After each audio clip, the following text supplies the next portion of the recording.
interactive session today. I would also request all the viewers to stay back post this webinar because we are having a surprise element by the end of this webinar. There's a very famous American writer, James Lipton, who once very famously said that I was originally going to be a lawyer. And the only thing I remember from the art of cross-examination is to never ask a question, the answer to which you do not know. I believe that it's very imperative for every young lawyer to understand that which question should be asked during a cross-examination, when they should be asked, and how it should be asked.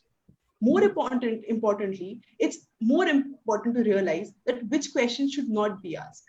And this can only be achieved through sheer amount of hard work, patience, and dedication, because there are no shortcuts to success. And I believe that to understand this fine line difference between what should be asked and what should not be asked in a cross-examination, and especially in the criminal cases, it is vital that the experience of the person is something that we learn from. जो मंजिल को पाने की चाहत रखते हैं वो समंदरों पे भी पत्थरों पे पुल बनाना चाहते हैं और वो जानते हैं कि समंदरों पे भी पुल कैसे बनाया जा सकता है. So I am pleased and grateful to introduce today's speaker, Mr. Syed Rehan, an experienced and highly reputed advocate of the Supreme Court of India. I thank Mr. Rehan who have taken out time from his busy schedule to share his experience with us today. Sir, it's an extreme pleasure of me and Legal Rhythm. Mr. Rehan is an independent practitioner at Supreme Court and Delhi High Court of India, and his major practice is centered around criminal, customs, and environmental law. Sir is a lifetime member and a treasurer of Bar Association of India. He was also appointed as a research fellow and has represented India at China and South Asia Legal Research Center. He's working as a standard counsel at UP State Handloom Corporation and Industrial Corporation Limited. Sir, it's my immense pleasure to share this screen with you. I hope that we get to learn a lot from this webinar. Sir, I hand over the screen to you. Thank you so much. And good evening, all of you. And it is my pleasure to discuss today on the topic. It's called as backbone of case of criminal matters. You can say art of a cross-examination. This is what is this? Cross is the process, the accuracy of truth. Am I audible, I think? Yes, sir, you're audible. Thank you. The cross-examination is what is that? That when we are going to cross a person in a court, the first question in our mind that how can we put the facts from the witnesses to whom I am going to cross, because your loyalty depends all on the question for your client. Which type of questions you are going to ask in a cross-examination. The cross-examination is a double-edged weapon. If you done any mistake, it will harm you also, your clients, to your clients. A single question which should not ask to the witnesses you are going to cross, it will be backfire to you as well. Always remember this thing. It's a double-edged weapon.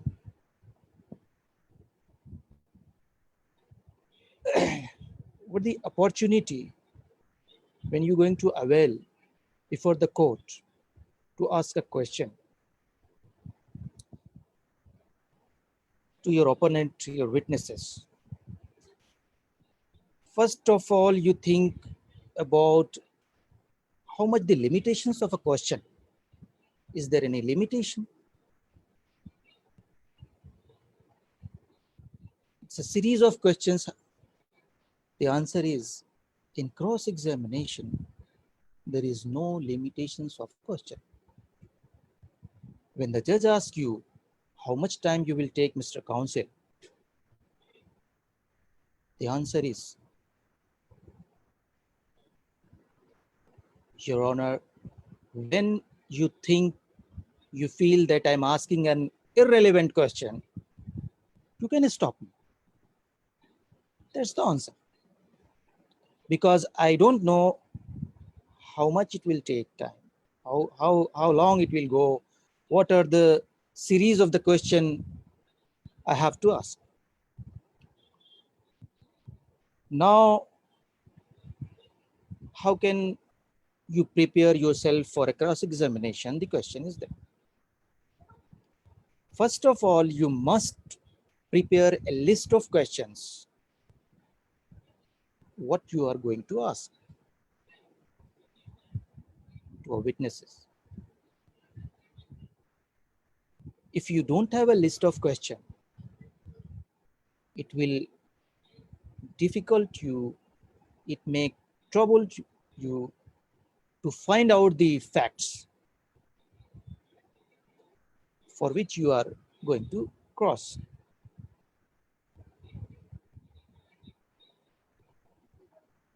Now, it is a very important thing what I am going to tell you, that at the time of cross-examination, everybody must know about the facts of the case. What is your case? You should know each and every facts from all these stages, as well as the case law. If you don't know the case law, or if you don't know the facts of the case, it is impossible to ask question and to give any relief of your client.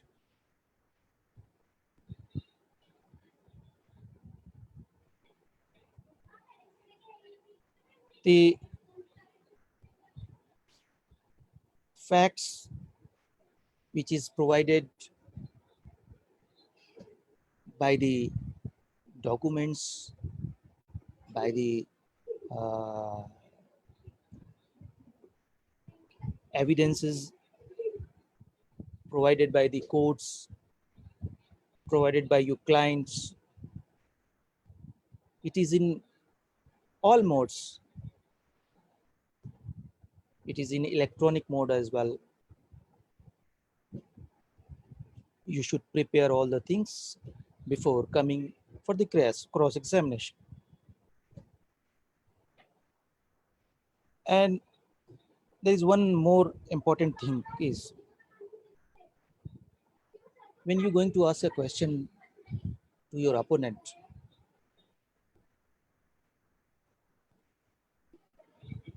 to the witnesses, you must know you are going to prove something or disprove something. It is very important. If you are not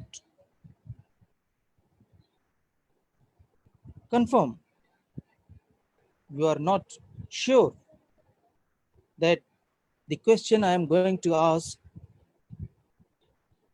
will prove this or disprove this, then it will be very difficult to find out the actual fact.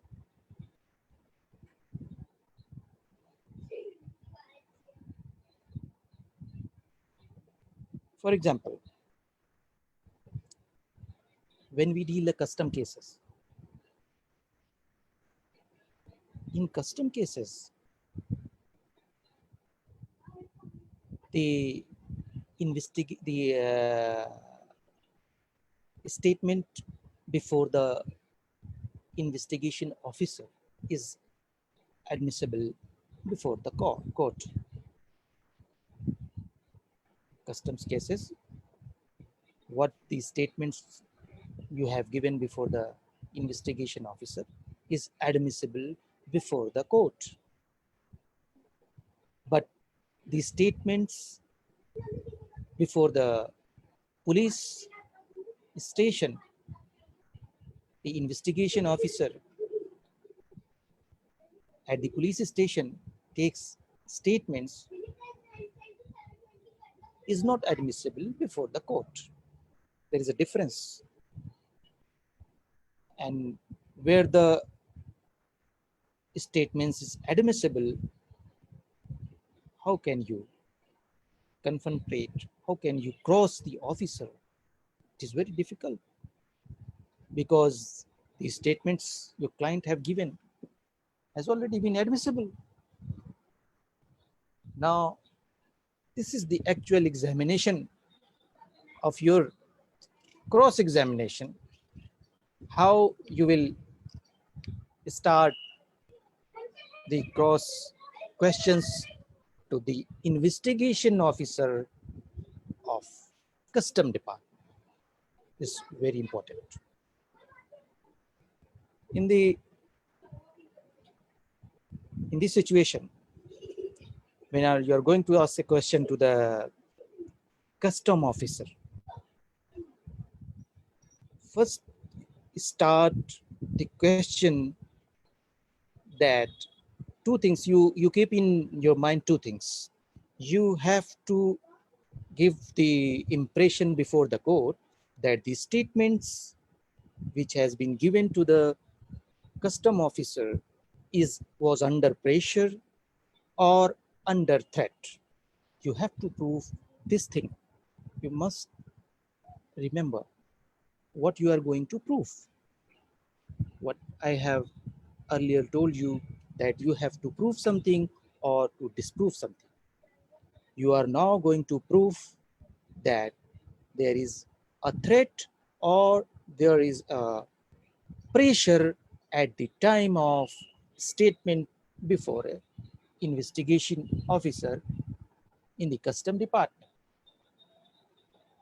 Now you start a question to the officers. Question should be like that. Where you detect my client? Where you detect my client? At what time you detect my client? The place, then the time, then how many persons at the time of recording the statement in the room where the statement was recorded. How many persons are there? He will absolutely he have to give the answer. Without taking the answer, the cross examination will not complete. He may deny, he may accept anything, but you have to ask these questions. How many officers involved at the time of recording the statement? Who was the first person catched my client? At what time you recover the things? The time is very important.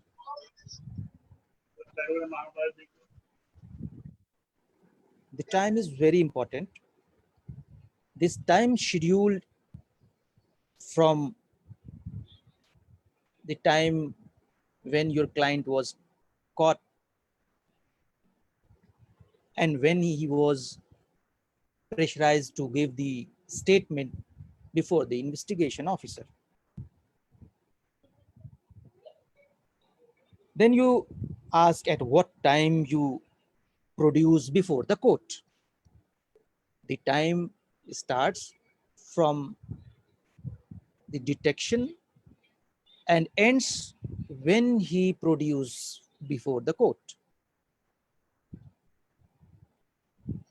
Think, for example, if the investigation officer caught my client at 1 o'clock and he is producing before the court at 6 o'clock,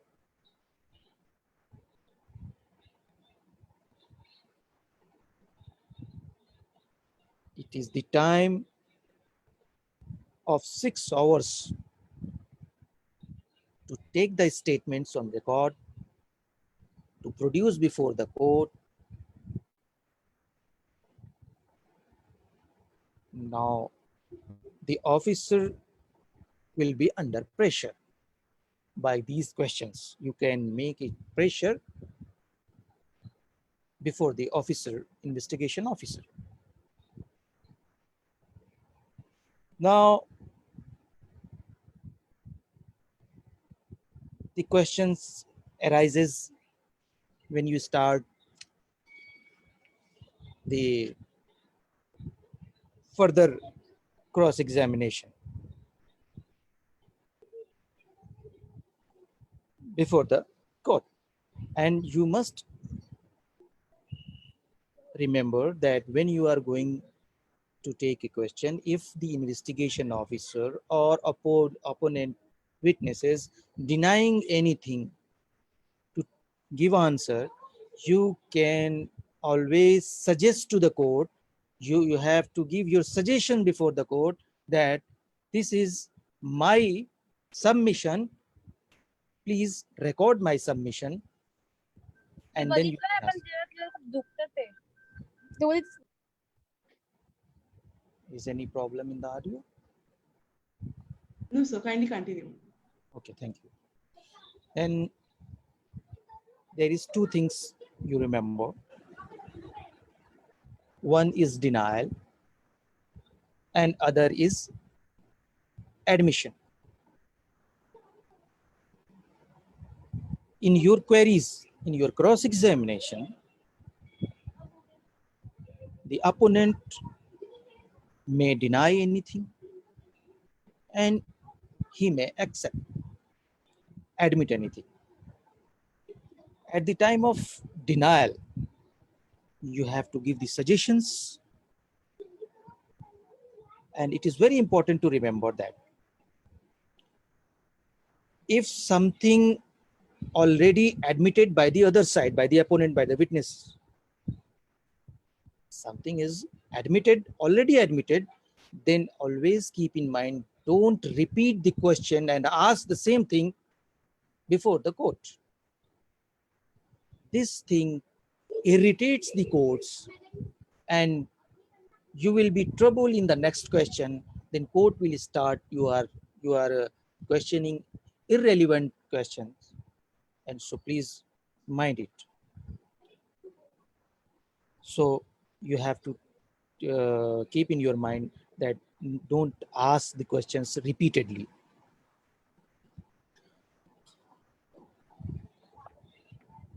The preparation, how you prepare yourself in advance, it is very important before going to ask a question, start a cross-examination. You should prepare yourself. Without preparation, if you are going, it is very difficult to give the relief to your client. So please prepare your facts, your documents, all the things you have to, and case law, complete procedure you should know. Because when you start your cross-examination, it must be impressed to the judges as well. You are a competent lawyer, you are asking a relevant question, you have prepared yourself for today. If you don't have a time, sometimes the lawyers in hurry, there are more other cases, then you can ask to the court that, my lord, today I will ask only 2-3 questions and defer this for another day. Then court will listen to you and will permit you for that. But don't go in hurry at the time of cross-examination. Now, sometime you should make impression before the court about the credibility of a witness. It is very important thing. credibility of a witness. This is comes all in the leading questions when you start, that how much is your opponent witness is having credibility, is the statement recorded before the court is true or false, or he is a professional witnesses. Sometimes the professional, the police use the professional witnesses. What will you do? He will come and give a witness. Then it's very important to think about that, the credibility of a witness. And the timing of question is very important. When you start a question and in between the questions comes in your mind, then you have to think about because sometimes the opponent witness is not ready to tell something, and you have to put the facts before the court. The art now starts. How can you do this one? You ask a question to your witnesses, but he is not ready to give the answer. Then you keep left this answer, question at that time, at that stage, and ask another question. Don't repeat. In another occasion, you can ask, and he must be come in your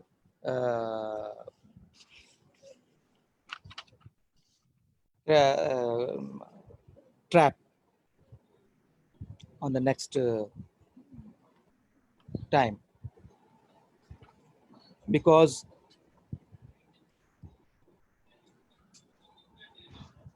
every time the mind is not stable or is not prepared to give all the answers, and you cannot do if the opponent witness is not giving the answer.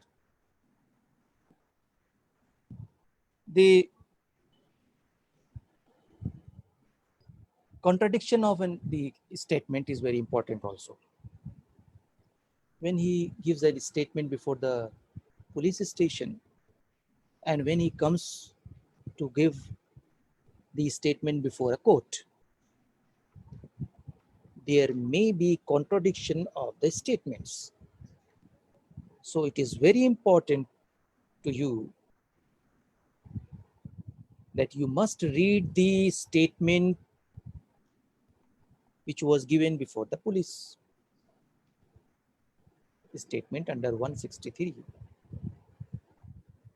is very important.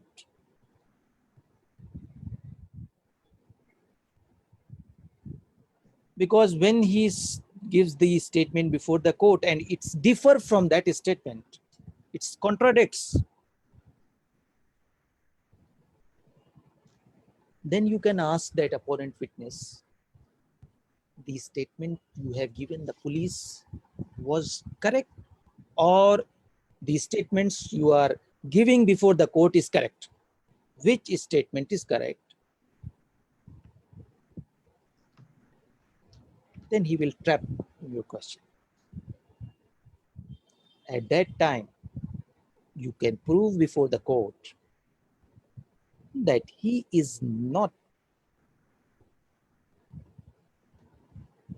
giving the true statement, because at the time of 163 statement, he was given these type of facts, told to the police station before the police officer, and now he is changing his statement. there is a very important thing in the cross-examination is stock witnesses. Stock witnesses is a professional witnesses, you can say in other words. In a case when I was making a doing a cross-examination in a custom matter, there was a professional witness. I was aware about that witness, that he is a professional, he is a stock witness, but I have to prove before the court. I was started like this, that my lord, I am in hurry today, and only 2-3 questions I want to ask if he is ready today. And if he is not ready today, I can ask in any other day. I am not in hurry, but I don't have time today. And the agencies are doing very hard work for their cases, and they are not able to find the witnesses in a very difficult condition. The witnesses comes here and nobody wants to help the agencies. Am I right? I ask the question to the departments, to the investigation officer. He says, yes, you are right, sir. You are telling very right. And it is very difficult time when we ask to somebody to give the witness before the court. Then I ask, he's a very good person, about that opponent witness. I praise him. He's a very good witness. He is helping the agencies. And in that way, I ask a question in the same time, in same atmosphere. I ask a question. I think you have given in other cases witnesses, in so many cases. You are very helping nature person. Yes, I have given in so many cases. Then I ask, I think 100 or 200 cases. Then he tell me, no, not like that. 50-20 cases I have appeared and give the witnesses. I catch the thing at once, because he admitted that 15-20 cases he has already given the statement for the agencies, for the department. He was the stock witness. I proved before the court and I asked the court, my lord, he's a stock witness. He has proved by his statement that he has already appeared in another case, in another 15-20 cases. This is the way you can take the answer from the mouth of the witnesses, your opponent witnesses, very easily, by praising him, not by irritating him. This is the art of a cross-examination. And this will learn you in practical when you start your profession, when you start the cross-examination. Nobody can learn you the cross-examination in the world. You must remember. You can take a clue, you can take experiences, you can take the documentary evidences, you can see the books, you can see the cross-examination lectures, hear the lectures. But if you want to well-versed in a cross-examination, you must go practical for questioning to the witnesses, to the opponent before the court.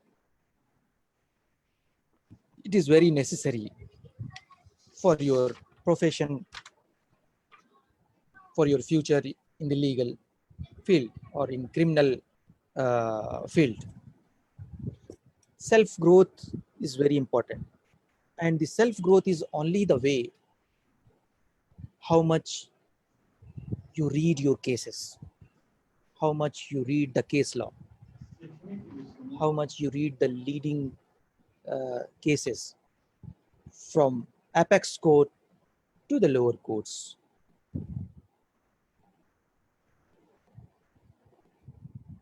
You must watch the proceedings at the time of cross-examination. Sometime everybody don't have the case, much cases. Then at the free time when he is in the court, don't waste your time in the bar room or in the canteens or anywhere else.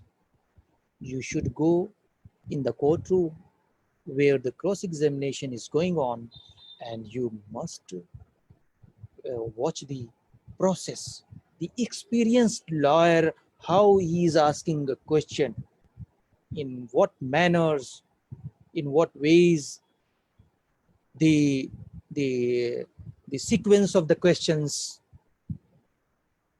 the face expression of the witnesses, the face expression of the judges also. These are the important things. Then now self-growth is important thing for the cross-examination, because if you don't know about the injuries, if you don't know about the weapons, then if you are going to cross a doctor, when you cross a doctor before the court, and you know very well the doctor is well known about the injuries, about the weapons, then you must know about the injuries, about the weapons, how the opposite party was injured, how much injured, it was a minor injury, it was a major injury. You must know about all the things. It was injury by a iron rod or a wooden stake. How much injury can be done through a wooden stake or through an iron rod? If a bullet injured a person, then the bullet centimeter of the injury, the part, upper part, lower part, you must know all these facts about the cases. Because if you don't know how much injury is committed by the weapon, if you don't know the nature of the injury, if you don't know the circumstances of the incident, in what circumstances the incident was done, how can you save your client? So it is very important about your self-growth. And by this way, to read all those things, to go through the documents, all the medical documents, all the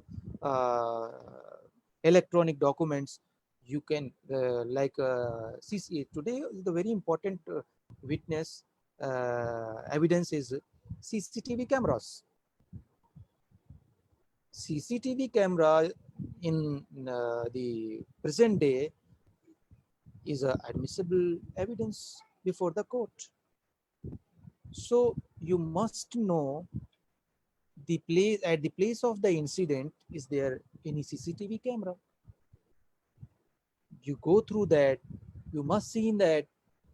Sometimes you get more answers from that, and you can put your case before the court, and you put your questions before the to the witnesses, opponent witnesses. It is very easy way. You can make a list at that time, at the time of watching that video. So this is all comes under the self growth. It is the type of, it is the way of self-growth. You can do all the things to finish the cross examination. Another way is to find out something in your client's favor is a handwriting. You know very well there are CFL department, CFSL department, where the handwritings, fingerprints, the court send the for the report to take the report from the CFSL. At the time of admitting the handwriting, sometimes it's similar, sometimes not similar. When we ask the opponent that it is your signature, he denies normally. No, no, no, it's not my signature. It's somebody else. Then the reports will benefits you. You can see the reports, CFSL reports. You can ask to the court that, my lord, my submission is, it is my humble request to take the handwriting, the help of the handwriting expert to take the report on the signature. It helps your clients to take the help of handwriting experts. So these all the clues, these are the instruments, electronic instruments, documentary evidences, the circumstantial evidences, place of incident. You have to keep all these things in your mind. Be prepared for all the things. And don't leave anything that it is useless. We will not go into that. In criminal matters, you cannot ignore a single evidence, a single point, a single word, single evidence, single incident happened from the time of incident till the finish of the cross-examination. And it is very important to read the body language of the opponent witnesses, body language of the investigation officer, as well as body language of the judges as well. What is in his mind? What the face expression? It is very must. And it is all depends on the practical work which you done in the court. So lots of books are in the market, the cross-examination. I don't say that you don't read that. You should read, but you should read only for the experience of a lawyer. It is his experience, it is his case, and always there is difference in a case. When you take a case, it is always different from that other cases. It is very important. And the admission, the denial, these are the procedure of cross-examination. You should always keep in your mind that if answers comes in your favor, then it will be beneficial for your client. If the answers do not come in your favor, it is not compulsory that it is not beneficial, but you can say it's not harmful. So in my experience from last 18 years in this profession, the cross examination is a subject of a practical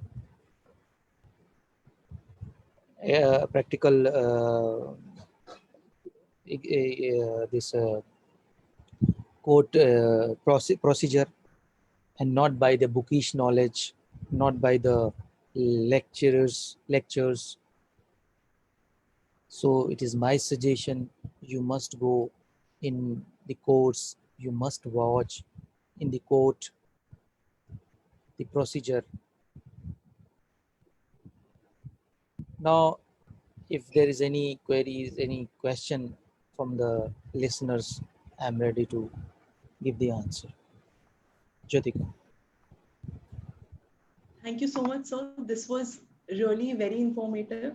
And I really hope that everyone who's present with us here today must have had a really informative session. Thank you. Sir, I just wanted to ask that there was this interview in which Ram Jethmalani once said that the art of cross-examination is dying in our country, or probably it's already dead. He also stated that the trials are not happening every day consistently. And in two trials, we might have a gap of, say, 3 to 4 months.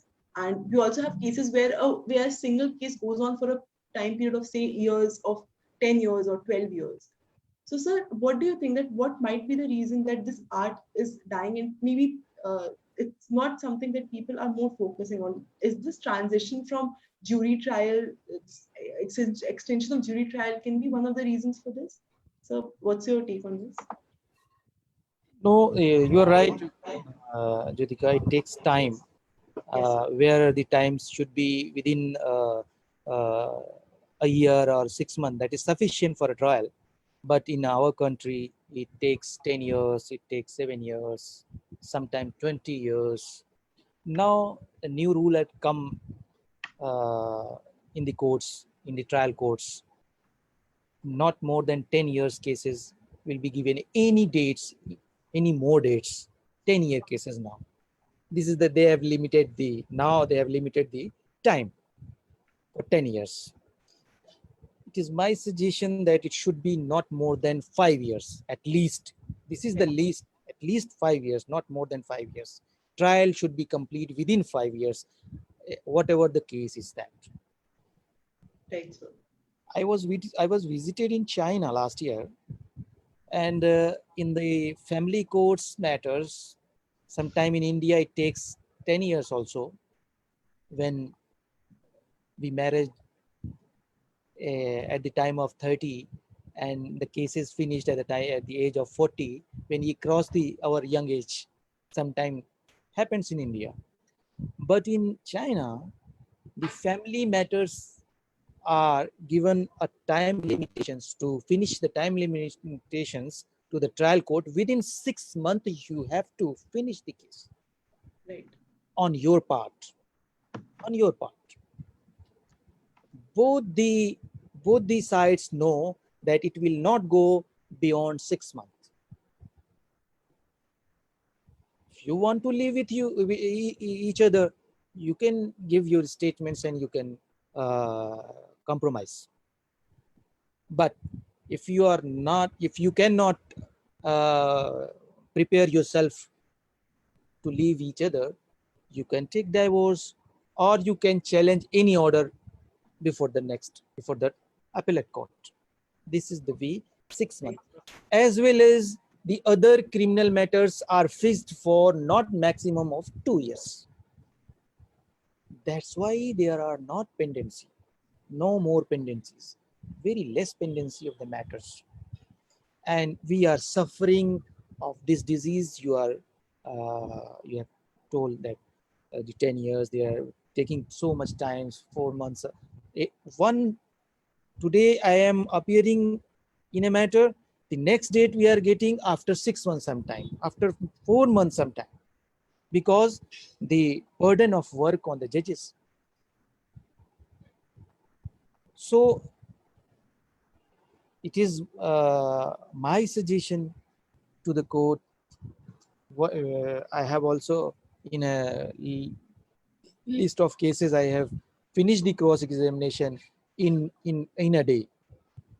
Three, four opponents' witnesses I have taken statement, recorded the statement of in a cross examination in a day. Right, And sir. lingering on matter is not the good and fruitful for anybody. Yes. Right, sir. So I think we definitely need some such changes in our system as well. I think that is one thing that needs to come into a picture. And I totally agree that we can learn from other states and bring out some changes. So we have a question coming up from one of our attendants, and he's asking that you just dealt with this issue as well. That what if the witness is not willing or neither his intention to answer the question in the court of law, but the facts here he saw the incidents and knew something about it. So what are the ways to get the answer from him? Like if there's someone who's unwilling to answer the question, like we can often come across such cases in the criminal cases. So what suggestions would you give to a lawyer that how can they extract the questions out of such Yes. unwilling witnesses? So Yes. yes. There are two things is there. One, you want to come out the exact answer from the opponent witnesses, and if he is not willing to give the answer at any stage, at in any circumstances, he do not want to give the answer of the question, you should suggest to the court, this is my suggestion, keep on record your suggestion, your question before the court, and um, uh, record this statement before the court. It is my suggestion, it is my answer. He is denying or keeping not in his mind to give the answer, that I will not give the answer. It is his right. It is he do not wants to give. Right. Of But course. sometime it is your art. You leave that question. I have already told Yes, my sir. lecture. You leave at that time, and in another atmosphere or in another day, you can ask the question by in another way, and Right. you can take the answer. Right. So it totally depends upon the art that the person must behold, like when to ask and how to ask the question. Right, sir. Situation and equation. Exactly, sir. So, sir, as you just said about repeating the question, I would just add to that, like, how would you suggest that? How can we repeat the question? How could we rephrase it? Like, is there some technique or some uh, tips or trams that you might to give that if you want to ask the same question, but how to ask in a different way? Because this is something which we can learn from the videos or the experiences that we can see in, like, Yes. so any tips on this? For example, if you want to ask opponent witnesses, or he's a eyewitnesses, you say, eyewitness says that as I come from my office, I come out from my office, I saw a person is shoot, as a person shoot the somebody, uh, and I can uh, I can remember the face of that person if he comes before me. Then the question is that how long is the distance from the place of incident where he sees. If the place of incident is very much far from that place, from the office of where he is accepting that as I come out from my office and I have seen that. If he's within the limits of the sites, you can see that person within 50 meters, maximum 100 meters, then the answer is yes, he is right, he is saying right. But if he is far away from the place of incident where the incident occurred, then you can ask that how it is possible the place of incident is far away from your office and you are saying like that. This is the way you Right, sir. can, this is the way you can trap the person, the witnesses, in in the answer of his answer he has already given before the court. Right. So it's just trick him into his own answer that he has given. Yes, yes, yes. Yes. That's a trick. Use his words By against a, his. That's why I have already told my lecture that you must go on the facts of the cases. You must go documentary evidences. You must go all the things. You should be the master of the case. Right. Right, sir. Yes. So, sir, we have another question coming from Dinesh. He's saying that can a witness who has been found to lie in a court as a witness be barred from further examination? And can his or her statements as well as his answers be decredited for his malified intention? Yes, sir. So, can a Yes, person of who like course. lie, Yes, can he yes. be Good debarred? question. Good question. Yes. If at any stage courts find and I am success to prove that he was lying in the court and the statement was given by this opponent is totally wrong, and the judge satisfied of that statement, of my statement,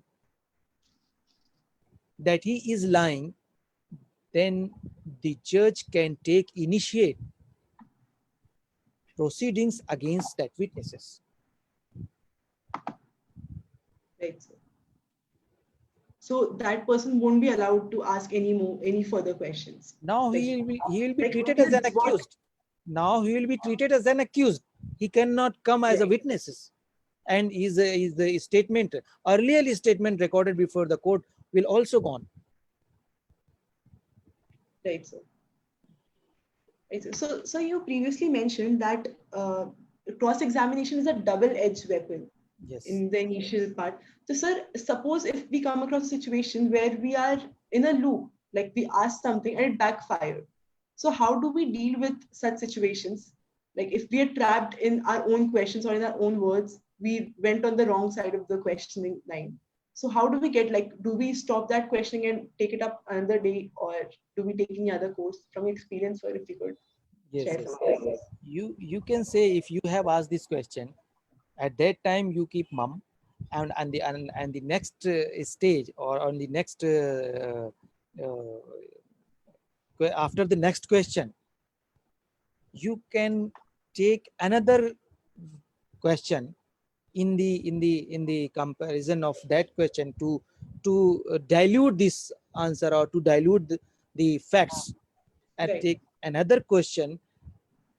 Sometimes judges or the opponent lawyer objects that you have already asked this question, how can you ask again this question? Then you can say, no, I have not asked the question myself. It was his statement I have asked, or I have put the suggestion before the court. It was a suggestion. It was my suggestion. I have not asked the question. It was a suggestion. The court may deny it or may accept it. Yes. sir. So, sir, I also wanted to ask, like, for example, if if we are asking a line of questions and we feel that the person who's answering, the witness, he's almost there and almost about to give the answer to the question trying to extract from him, Please and ask we again. want to Please, ask some leading questions, like the questions voice breaks. which are The very voice obvious, breaks. which will be in the Voice is yes, sir. breaking. Please ask again, please. Yeah. So, sir, I was asking, for like, suppose if we are in a situation. Yes. So, am I audible now? Yes, yes, yes, I can. Yeah. So, sir, if we are in a situation where the witness is almost about to answer the question or answer on our lines of question, and we know that answer is about to come, and can at that point we ask some leading questions, like, is it allowed to ask some leading questions, the answer to which are very obvious? If it's a yes or no answer, if we answer yes, then it's against his credibility or something that he has already said before. Can such questions be asked, sir? Yes, Or yes. can be twisted in some manner? Yes, yes, yes. Sometimes we take straight away. Sometimes we wants to take straight away answer. Sometimes we not success to take straight away answer. Both of things happen. Right. At that stage, in these circumstances, if he is denying the answer directly for any question, then we can put these suggestions. I have already told in my lecture that we can suggest. You can deny, you can accept. We can suggest this before the court. Right. Right, sir. So we have another question coming up from Dinesh. He's asking that can we suggest the witness before cross-examination that he or she will be liable to undergo criminal proceedings if he or she lies in the statement before the court? Will it help the cross-examinee easier and prevent the witness from not giving wrong answers? Like, Yes, we can suggest the court that he is lying. We can suggest the court that he is lying, but we cannot give my opinion, or we cannot give the advice before the court that he will be punished, or he will be go under prison or like that. We cannot do this. We can only say that he is lying before the court, and this is the actual statement fact, and he is telling a lie. right, sir. So I think that was all the questions that we've had. And it was really informative, sir. As a parting gift, if you could just give few tips to the young lawyers or the students who are still pursuing law, like few tips which to keep in mind before going to a cross-examination room where the cross-examination is happening, like how to get the best out of them, what points should they keep in mind, few small tips that they can keep in mind. Yes, yes. I have already given these so many tips in my lecture, and again I am giving It's like, my suggestion, my advice to my younger brothers. When you are going for a cross examination before the court, you must aware about the facts. You must be aware about the facts. You should be master of your case. Without knowing the facts, you are not going to do something uh, benefits in your future, for your profession, as well as for the client's favor also. So must go through the facts, must go through the case law, the procedural law, what the procedural law says, what the fact says, and watch the proceedings before going the court very thoroughly watch the court. What is, and sometime it is an out also. I'm telling you, sometimes judges are not in good mood. right, So always keep in your mind, when the courts are in good mood, always keep you going with the court. And when you see that court is not in a good mood today, and he is not giving the chance, so many answers, so many questions, for so many statements recording, then you leave the day and take another day. You ask one, two, three questions and defer for the day, for the next day. You can ask, because sometimes there is a pressure that you have to complete the cross examination today only. Either we will cost you. There is sometimes pressure from the court side.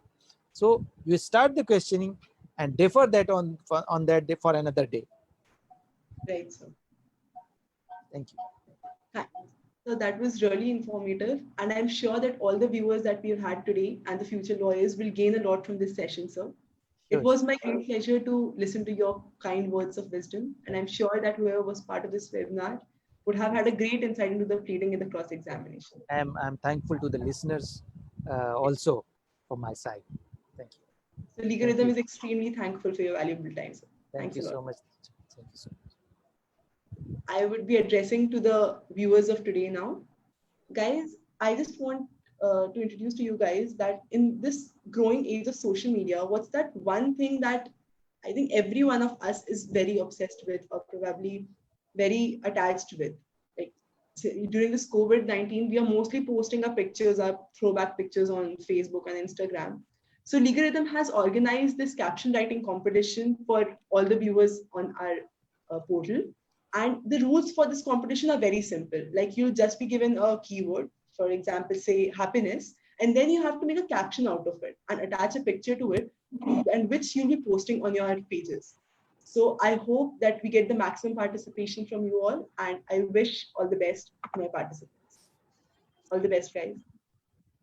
All the best.